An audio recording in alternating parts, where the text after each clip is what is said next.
सैकड़ों नरपतियां अपनी अपनी सेना को लेकर के परिवार मित्रों के सहित इस महापर्व पर एकत्रित हुए हैं।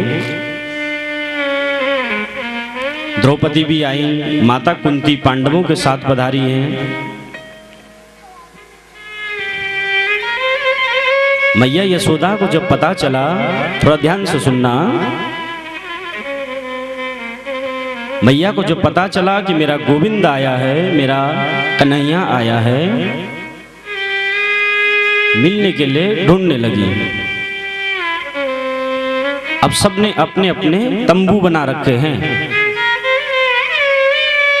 और जहां द्वारिका वासियों के तंबू हैं, मैया वहां अपने लाला को ढूंढ रही है। कन्हैया, अरे किसी ने मेरा लाला देखा, मेरा कृष्ण देखा क्या किसी ने? और मैया ढूंढते हुए जा रही हैं। भगवान अपने कक्ष में शयन कर रहे थे और भगवान ने जब कन्हैया, लाला, कन्वा सुना तो दौड़ करके आए बाहर, एकदम उठे कि ये तो मेरी मैया की आवाज है। बाहर आकर के मैया के चरणों में प्रणाम किया। मैया के भी नेत्रों से आंसू छलक रहे हैं और भगवान भी रोने लगे। मैया लिपट गई लाला को, कितना कमजोर हो गया है तू। अब बेटा कितना भी मोटा ताजा हो, माँ को पतला दुबला ही लगता है। प्रेम से कहो श्री राधे। पता नहीं सही करके खाना खाता भी है या नहीं खाता है। मेरी लोरी के बिना तो तू सो भी नहीं पाता था ना। पता नहीं बेटा। भगवान ने कक्ष में ले जा करके आसन दिया मैया को, चरणों में बैठ करके चरण दबाने लगे। मैया बोली, क्यों रे लाला, परसों की कह करके गया था और अभी तक नहीं लौटा। क्या तुझे मेरी याद नहीं आती है? एक बार भी मन नहीं करा अपनी मैया से मिलने का? भगवान रोने लगे कि माँ, मेरा एक क्षण, एक पल भी ऐसा व्यतीत नहीं हुआ है जब मैंने तुम्हारा स्मरण न किया हो, तुम्हारी याद न की हो। भगवान मैया की गोद में सर रख करके सो रहे हैं और मैया से कहा कि मैया मुझे लोरी सुनाओ ना। कन्नुआ सो जा, लाला सो जा, कन्नुआ सो जा, लाला सो जा। आजा री निंदिया, आजा लाला सो जा, कन्नुआ सो जा। लोरी मैया ने भगवान को सुनाई और मानो कि भगवान आज जाकर के सोए हों, अभी तक सोए ही नहीं। खूब सारा स्नेह, ममता, वात्सल्य मैया ने भगवान को प्रदान किया। गोपियों के दर्शन करने चाहिए, श्री राधा रानी के दर्शन करने चाहिए। द्रौपदी आदि भी भगवान की पत्नियों से मिली। अब इन्होंने गृहस्थ की चर्चा की, लेकिन भगवान की पत्नियां जब गोपियों से मिली तो किसी ने गृहस्थ की चर्चा नहीं की। मेरे गोविंद कैसे हैं, सही ढंग से खाते तो है ना, उनका स्वास्थ्य ठीक तो है ना। भगवत चर्चा, गोविंद की चर्चा। किशोरी जी का दर्शन किया, बड़ी सुंदर और विचित्र आभा, हजारन गोपियों के बीच में किशोरी जी, राधा रानी जी विराज रही हैं। जैसे ही पता चला कि भगवान कृष्ण की पत्नियां मिलने आई हैं, किशोरी जी ने उठ करके स्वागत किया। इन्होंने किशोरी जी को और किशोरी जी ने इनको नमन किया, प्रणाम किया, एक दूसरे को आसन दे करके बैठाया। अब रुक्मिणी जी ने सोचा कि किशोरी जी के पास क्या लेकर के जाएं, तो भगवान ने कहा कि उनको दूध प्रिय है। एक लोटे में दूध लिया, पहुंच गई। राधा रानी से कहा कि हम आपके लिए दूध लेकर के आए हैं। किशोरी जी बोली, जब से गोविंद गए हैं छोड़ करके, तब से मैंने अन्न जल का त्याग कर रखा है, कोई भी वस्तु नहीं छुई। रुक्मिणी जी के मुख से अनायास ही निकल गया कि गोविंद ने ही तो भेजा है। और जैसे ही किशोरी जी ने ये सुना, इनके हाथ से लोटा छीन करके और एक सांस में सारा दूध पी गई। अबे दूध थोड़ा गर्म था। फिर भगवत चर्चा हुई है। किशोरी जी से विदा ली, भगवान के कक्ष में आए। अब रुक्मिणी जी भगवान की चरण सेवा करती हैं। आज रुक्मिणी जी ने जैसे ही चरण स्पर्श किए तो देखा कि भगवान के चरणों में छाले पड़े, फपोले पड़े हैं।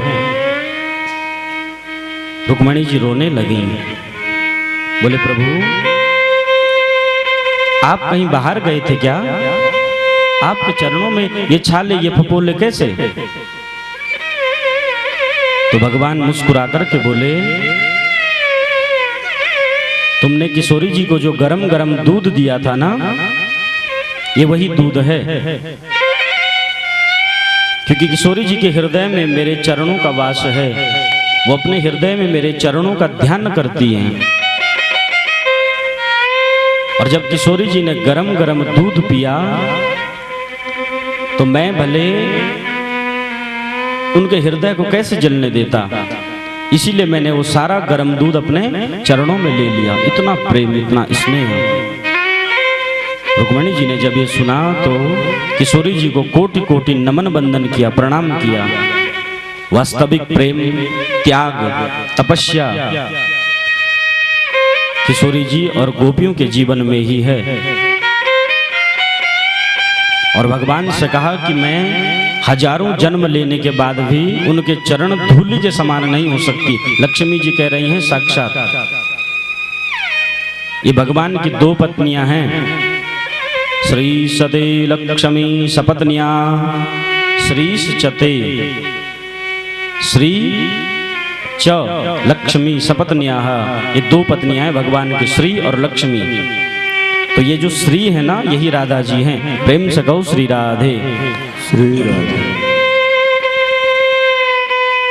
लक्ष्मी जी कहती हैं कि हजारों जन्म लेने के बाद भी इनकी मैं तुलना नहीं कर सकती, इनके समान नहीं बन सकती।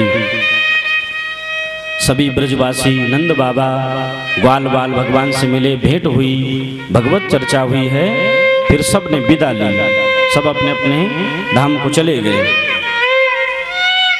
नारद जी वसुदेव जी को उपदेश कर रहे थे।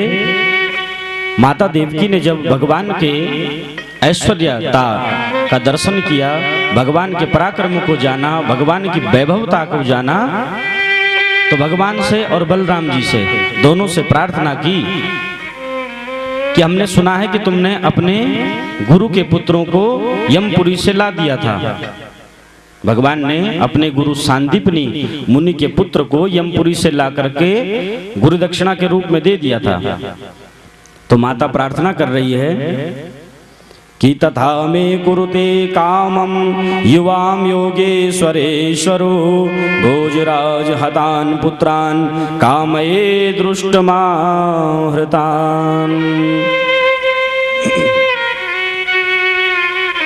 बोले बेटा, मैंने सुना कि तुमने अपने गुरु पुत्रों को ला करके दिया। दुष्ट कंस ने मेरे जिन 6 बालकों का वध कर दिया था, एक बार उनको ला करके मुझे दिखा दो। मैं सही करके उनको देख भी नहीं पाई थी, गोद में तक नहीं ले पाई थी, क्योंकि जन्म लेते ही कंस ने पकड़ करके मार दिया था। भगवान और बलराम जी गए मैया के 6 पुत्रों को लाकर के मैया को आनंदित किया। ये स्वयंभुव मनवंतर में प्रजापति मरीचि की पत्नी पूर्णा के गर्भ से 6 पुत्र उत्पन्न हुए थे और ये सभी देवता थे। ब्रह्मा जी के शाप से दैत्य बने, हिरण्यकशिपु के घर इनका जन्म हुआ। योग माया ने संकर्षण करके एक एक करके देवकी के गर्भ में इनको भेज दिया। यमपुरी में जाकर के भगवान ने ऐसा कहा और फिर भगवान का दर्शन स्पर्श पा करके पुनः इनको इनकी देव योनि प्राप्त हुई। मैया को आनंदित करके सभी अपने धाम को चले गए। सुखदेव जी कहते हैं कि राजन, मनुष्य को भगवान से संबंध जोड़ना चाहिए। पुत्र का संबंध जोड़ लो, माता का संबंध जोड़ लो, पिता का संबंध जोड़ लो, पति का संबंध जोड़ लो, मित्र का संबंध जोड़ो, पुत्र का संबंध भी जोड़ सकते हो। प्रेम से कहो श्री राधे, पर भगवान से संबंध हो। और परीक्षित से कहा कि तुम तो बड़े सौभाग्यशाली हो।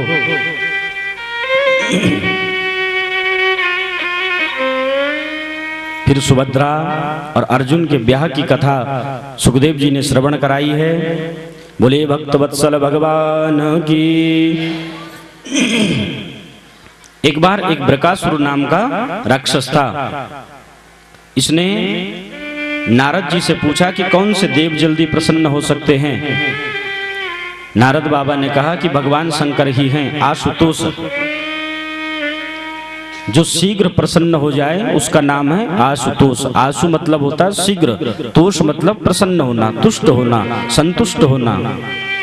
तो जो शीघ्र प्रसन्न हो जाए उन्हीं का नाम आशुतोष है। बोलिए आशुतोष भगवान की। इसने आराधना शुरू करी। एक एक करके अपने शरीर का मांस काट काट करके हवन में आहुति देने लगा। फिर भी जब भगवान प्रकट नहीं हुए तो एक हाथ से अपने शिखा पकड़ी और एक हाथ से खड्ग लेकर के अपने गले को काट करके चढ़ाना चाहता था। तभी भगवान प्रकट हुए और इसको रोका। ऐसा मत करो भैया, बताओ क्या चाहिए। भगवान से वरदान मांगा कि जिसके ऊपर हाथ रखूं वो वही भस्म हो जाए। भगवान ने वरदान दिया। अब ये भगवान के ऊपर ही आजमाने लगा। यही पहले परीक्षा लेता हूं, खाली वरदान दिया भी है या कुछ होता भी है। भगवान के पीछे पड़ गए। भगवान के साथ इन्होंने माता पार्वती का दर्शन किया और मन बनाया कि क्यों न मैं इसको भस्म करके पार्वती जी को खुद प्राप्त कर लूं और परीक्षा भी हो जाएगी। अब भगवान आगे आगे दौड़ने लगे, बृकासुर पीछे पीछे भाग रहा है। थक रहे हैं भगवान, श्री हरि के पास गए, सहायता मांगी। तो भगवान ने कहा कि प्रभु इतनी जल्दी ऐसा आशीर्वाद देने की क्या आवश्यकता थी। बोले अभी ये सब बातें मत करो, अभी तो हमारे प्राण संकट में है, हमको बचाओ। क्योंकि अगर उसके हाथ से हम भस्म नहीं हुए तो हमारा ही वचन झूठा हो जाएगा। अपना ही वरदान है, सिद्ध भी करना पड़ेगा। हाथ रखेगा तो भस्म होना पड़ेगा। नहीं तो ऐसा नहीं है किसी में इतनी सामर्थ्य हो कि भगवान को छू सके, भगवान को नष्ट कर सके, भस्म कर सके। पर अपना ही स्वयं का वरदान है ना, अब कैसे उसको झूठा साबित खुद ही करूं। तो भगवान ने कहा कि ठीक है, चिंता मत करो। भगवान ने सुंदर ब्राह्मण का रूप बनाया और बृकासुर को रोक लिया। अरे ठहरो भैया, कहाँ जा रहे हो। अब इनकी सांस चढ़ रही है दोनों की। शंकर जी छुप गए एक जगह। तो भगवान श्री हरि बोले थोड़ा जल पान करो, बहुत थक गए हो। क्या बात है, क्यों भाग रहे हो। इसने सारा वृतांत भगवान को श्रवण कराया। तो बृकासुर से बोले कि अरे बृकासुर भैया, बृकासुर जी आप भी बड़े भोले हैं, कहां और किसकी बातों में आ गए। ये जो शिव है ना, ये भांग और धतूरा खा करके किसी को भी कुछ भी वरदान देता रहता है।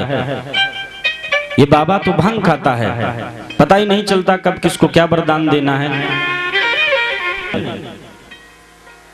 एक बार मैंने भी इनकी तपस्या की, मुझसे भी आकर के यही कहा, यही वरदान दिया, और मैंने सबके सर पर हाथ रखा। जलकर भस्म होना तो छोड़ो, उसका सर गर्म तक नहीं हुआ।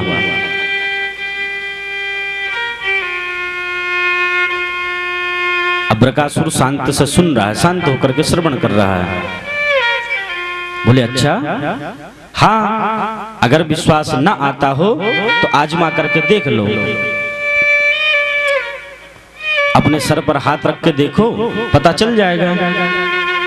तो बृकासुर बोला, क्यों ब्राह्मण देवता, हमको मूर्ख समझते हो क्या? और अगर हम जल करके भस्म हो गए तो भगवान बोले कि अपने हाथ को धीरे धीरे करके सर पे रखना, क्योंकि जलने से पहले थोड़ा गर्मी तो आएगी सर में, भपका लगेगा, और जरा सी गर्मी लगे तो हाथ हटा देना। तो बृकासुर बोला कि हाँ, ये बात ठीक है। अब भगवान ने इसको इशारा करके बतलाया, इतने ऊपर से करो। हाथ किया, बोले गर्मी लगी, कहा कि नहीं।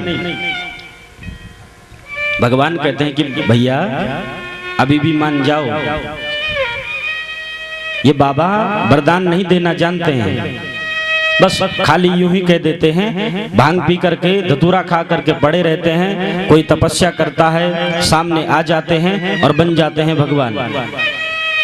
और मैं तो कहता हूं कि अगर हमको कुछ नहीं हुआ ना, तो दोनों जने जाकर के बाबा को खूब डांटेंगे कि खबरदार, आगे से कभी किसी को वरदान दिया तो बस आप पहले परीक्षा करो। थोड़ा थोड़ा हाथ नीचे करवाया, बोले कि कुछ गर्मी लगी सर में? तो बृकासुर ने कहा कि नहीं। तो फिर हाथ रखते क्यों नहीं हो? और बृकासुर ने जैसे ही सर पर हाथ स्पर्श किया है, जल करके एक क्षण में भस्म हो गया। प्रेम से गौ श्री राधे, जल करके नष्ट हो गया। अब भगवान की सांस फूल रही है, भगवान के समीप आए भोले बाबा, और भगवान से कहा कि नारायण, अच्छा हुआ आज आपने बचा लिया, नहीं तो ये दुष्ट मेरे ही वरदान से मुझे ही मारने चला था। तो भगवान ने शंकर के संकट का विमोचन किया है, शिव को आनंद प्रदान किया है। आगे सभी ब्रह्म ऋषियों में ये चर्चा हुई कि कौन सा देव श्रेष्ठ है, ब्रह्मा, विष्णु या महेश। और इसकी परीक्षा लेने के लिए भृगु मुनि को भेजा।